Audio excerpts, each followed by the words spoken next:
ازيكم حبايبي عاملين ايه؟ يا رب النهارده تكونوا بخير. هنعمل مع بعض تورته مربعه مقاس 30 في 30 بتزيين رقيق جدا وبسيط.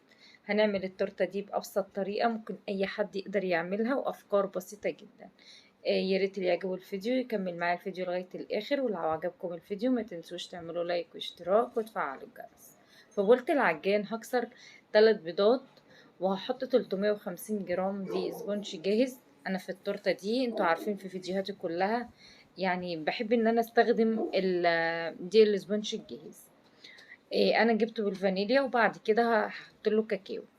هنقول مع بعض برضو المقادير تاني. هحط 350 جرام دي اسبونج جاهز، 3 بيضات، ومعلقة خل ومعلقة محسن وفانيليا عشان البيض.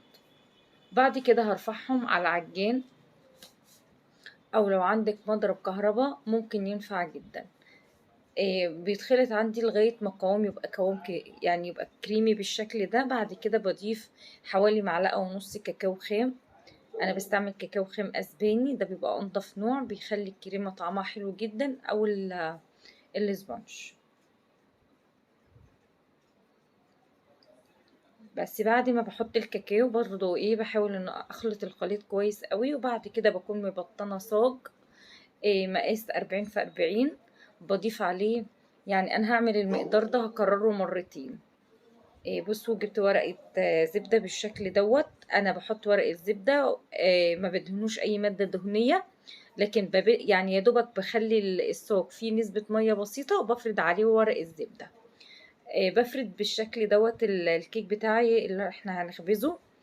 حطيته في الفرن على درجة حرارة 180، قعد عندي حوالي 10 دقايق او 12 دقيقة بالظبط. خرجته بالشكل اللي انتوا شفتوه. هسيبه بقى لغاية ما يبرد، وهبدأ احضر المقادير بتاعة الكريم شانتيه. ضفت حوالي نص كوباية سكر، وبعد كده ضفت حوالي كوبايتين مية. وانا تملي بحب ان انا احط كمية المية يعني قليلة، وبعد كده لو الكريمة احتاجت مني مية ببدأ اضيف لها مية برضو. اهم حاجة تكون المية كمان تكون ساقعة. بعد ما انا ضفت الكريمة حطيت حوالي ربع كيلو كريمة، وبعد كده حطيت معلقة كريمة باستري. وبعد كده بقى بنشغل العجان لغاية ما الكريمة بتاعتنا يعني القوام بتاعها يبقى مظبوط. لو انت حابة بقى تحشي التورتة بتاعتك بكريم شانتيه بالفانيليا تمام. انا هضيف له شو يعني كاكاو، وهضيف له كمان جنيش. ضفت بعد كده في الخطوة دي مية لان لقيت الكريمة تقلت جدا. في انواع كريمة بتبقى يعني القوام بتاعها تقيل وبتاخد كمية مية اكتر من انواع كريمة بتبقى واخدة مثلا كمية مية قليلة. بعد كده ضفت الكاكاو، وشغلت العجان بالشكل ده لغاية ما القوام بقى عندي بصوا بالشكل يعني شكل الكريمة كده. جبت بقى الاسبونج بعد ما انا قشرت الوش بتاعه، هبدأ اشيل الورق الزبدة من عليه عشان نشتغل بقى فيه ونقطع يعني يعني مقاس التورتة بتاعتنا.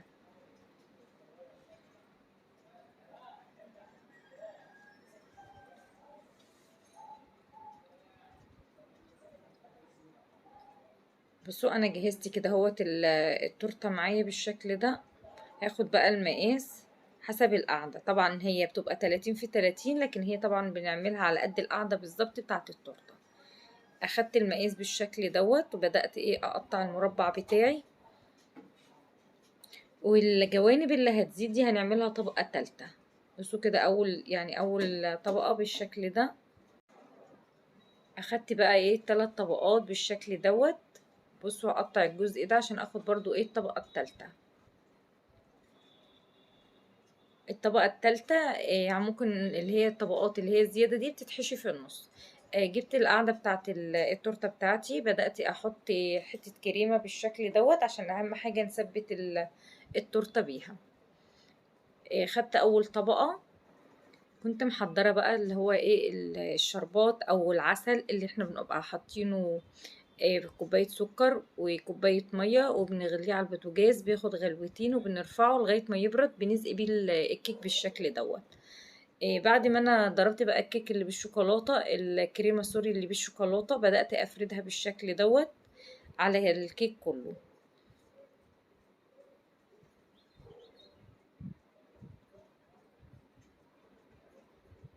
هحاول ان انا افرد طبقة الكريمة كلها تبقى متساوية، يعني سوا واحد. كان عندي جناش بدأت اطعم بالكريمة بالشكل ده. بدأت اوزع بقى الجناش بالشكل دوت على الكريمة. لو انت حابة تحشي بمكسرات تمام، ما حابة تحشي بكريسب برضو تمام، بيبقى زي الفل، حسب الموجود عندك والمتوفر. بدأت بقى اجيب الجوانب اللي هي خدناها من السجان، يعني بتاعت الكيك. واحنا بنقيس زي ما انا قلت لكم هنبدأ نظبط مع بعض الطبقة التانية. فردتها بالشكل دوت. بصوا انا بدأت اخد الزيادات لاني ما كنتش مظبطاها، قلت بقى لما اجي اعملها على يعني على قاعدة اخد المقاس بالظبط بتاع الكيك. بدأت برضو ارشه بالشكل دوت. اهم حاجة ان احنا نكون بنرش التورتة اللي هو الكيك بتاع التورتة بعسل اللي احنا قلنا عليه، او مثلا بجناش بيكون متخفف بربع كوباية لبن، ونتزقي بالكيك. بجد بيخلي الكيك رطب معاكي وحلو جدا لمدة طويلة وبيبقى طعمه تحفة. خدت طبقة كريمة بالشكل دوت، بدأت افردها كده على التورتة كلها.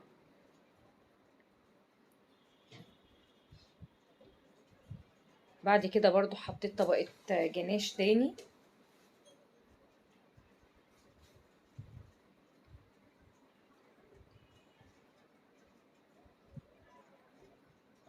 دي بقى اخر طبقة انا هحطها برضو، وبنضغط ضغطة خفيفة بالشكل دوت عشان ما نيجي نقطع التورتة تبقى حلوة معانا.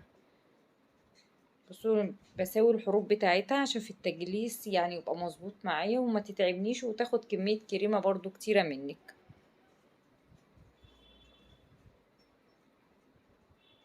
بعد كده هجيب بقى الكريمة وهجيب قمع اللي هو بتاع الكريم شانتيه العادي بالشكل دوت. بعد كده بملى بقى الجوانب بالشكل ده بالكريمة. على فكرة بتبقى احسن، يعني اسهل حاجة وانتي بتجلسي التورتة ان انتي تعملي بكيس او بالقمع بتاع الكيك، القمع يعني بتاع الكريمة بالشكل دوت. بتتجلس معاكي بسرعة جدا احسن ما انتي ما تحطي بسباتولا او بالمعلقة. فالفكرة بتاعت القمع بتخليلك يعني الجوانب بتبقى مظبوطة جدا بتاع التورتة. بصوا باخد برضو من فوق بالشكل دوت. بعد كده بقى بأي سباتولا ببدأ أفرد الكريمة بالشكل دوت. بصوا الجوانب بتتظبط معايا بطريقة يعني بتبقى سريعة جدا، غير ما اللي انت توزعيها بمعلقة أو بسباتولا. بعد كده باخد السباتولا بشطفها، وبعد كده بعملها بالشكل دوت. بتدي معايا التورتاية بتبقى في الآخر ناعمة جدا وبتبقى حلوة. ولو قابلك اي فراغ برضو يعني كيك كاشف معاكي، ابدأي حطي كريمة تاني وجلسي وهتطلع معاكي زي الفل. بصوا انا لقيت كيك برضو بصوا فاضي يعني كأنه باين، فبدأت احط كريمة تاني. وبرضو بحاول ان انا اظبطها. بصوا كل مرة بقى كل ما تشطفي الاسباتولا تلاقي التورتايه معاكي بقت مظبوطة وحلوة جدا. انا خلصت التورتايه بالشكل دوت، حطيتها في الفريزر، قعدت عندي حوالي ساعتين. اول ما جبت بدأت اعمل يعني احط لها جناش. بصوا قوام الجناش عندي مظبوط جدا. عشان ما اطولش بس عليكم الفيديو، انا هسيب لكم طريقة الجناش في صندوق الوصف. بصوا لو اي حاجة مثلا باينة عندي ببدأ اوزعها بالمعلقة دي. بصوا بحاول ان انا يعني بطريقة بسيطة جدا افرد عليها الجناش بتاع الشوكولاتة.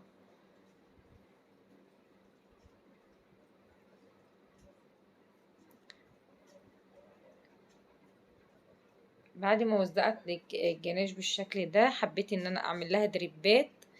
حطيت شوية جناش وبدأت اعمل بيهم الدريبات بالشكل ده. بصوا انا الجوانب دي يعني انا عارفة ان هي مش مظبوطة خالص، بس انا دلوقتي هعمل لها سور من الكريمة، فهتدي شكل حلو معايا وفي نفس الوقت هتطلع شكلها تحفة زي ما انتوا شفتها في اول الفيديو. بصوا انا جبت القمع دوت، قمع الوردة ديت بتبقى جميلة جدا. يعني بصوا انا ما حبيتش اظبط الجوانب علشان انا عارفة كده كده هداريها بالكريمة بالشكل دوت. حبيت اعمل لها السور يعني ملفوف كله بالورد كده، فبتدي شكل حلو جدا معاكي، وفي نفس الوقت تورتاية بسيطة جدا وسهلة وممكن اي حد يقدر يعملها. التورتة دي كانت عندي اوردر، فانا حبيت ان انا اعملها بطريقة بسيطة جدا، وهنشوف مع بعض هي بجد قد ايه يعني سهلة جدا ممكن اي حد يقدر يعملها. بنفس القمع برضو حبيت اعمل بيه الوردة دهيت مع الوردات الكبار، فبتدي شكل حلو جدا. هعمل بقى التورتة كلها بالشكل ده كده. الوردة الصغيرة دي نطقت بجد التورتة وادت شكل جمالي حلو قوي. بكده بصوا خلصت بقى البرواز بتاع التورتاية بالشكل دوت. وجبت بقى عجينة سكر وكان عندي قطاعة بتاعة الحروف، كتبت عليها كل سنة وانت طيبة يا جنى. يعني بصوا مفيش أبسط من التورتاية دي، وممكن أي حد يعملها بطريقة سهلة جدا وبسيطة.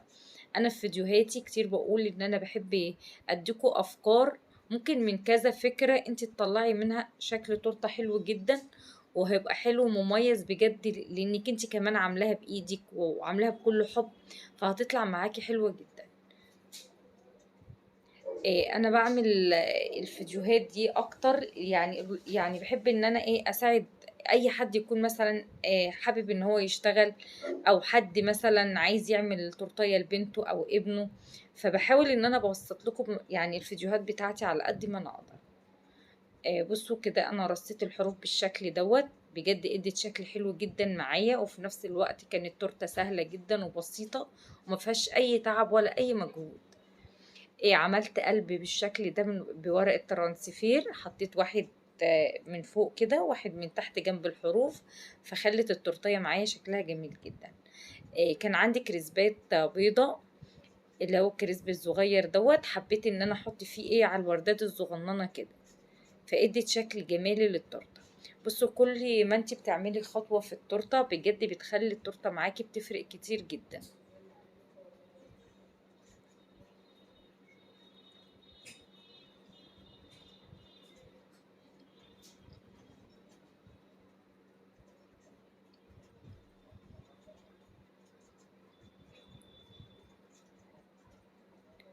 ايه رايكم؟ بصوا بجد في التورته بقت تحفه. يا ريت اللي يجرب اي حاجه يعني يشجعني يا جماعه ويكتب لي في الكومنتات إيه هو عمل ايه، او مثلا نفذ طريقه اي حاجه انا عملتها وعجبته. يا ريت يبقى في تواصل مع بعضينا.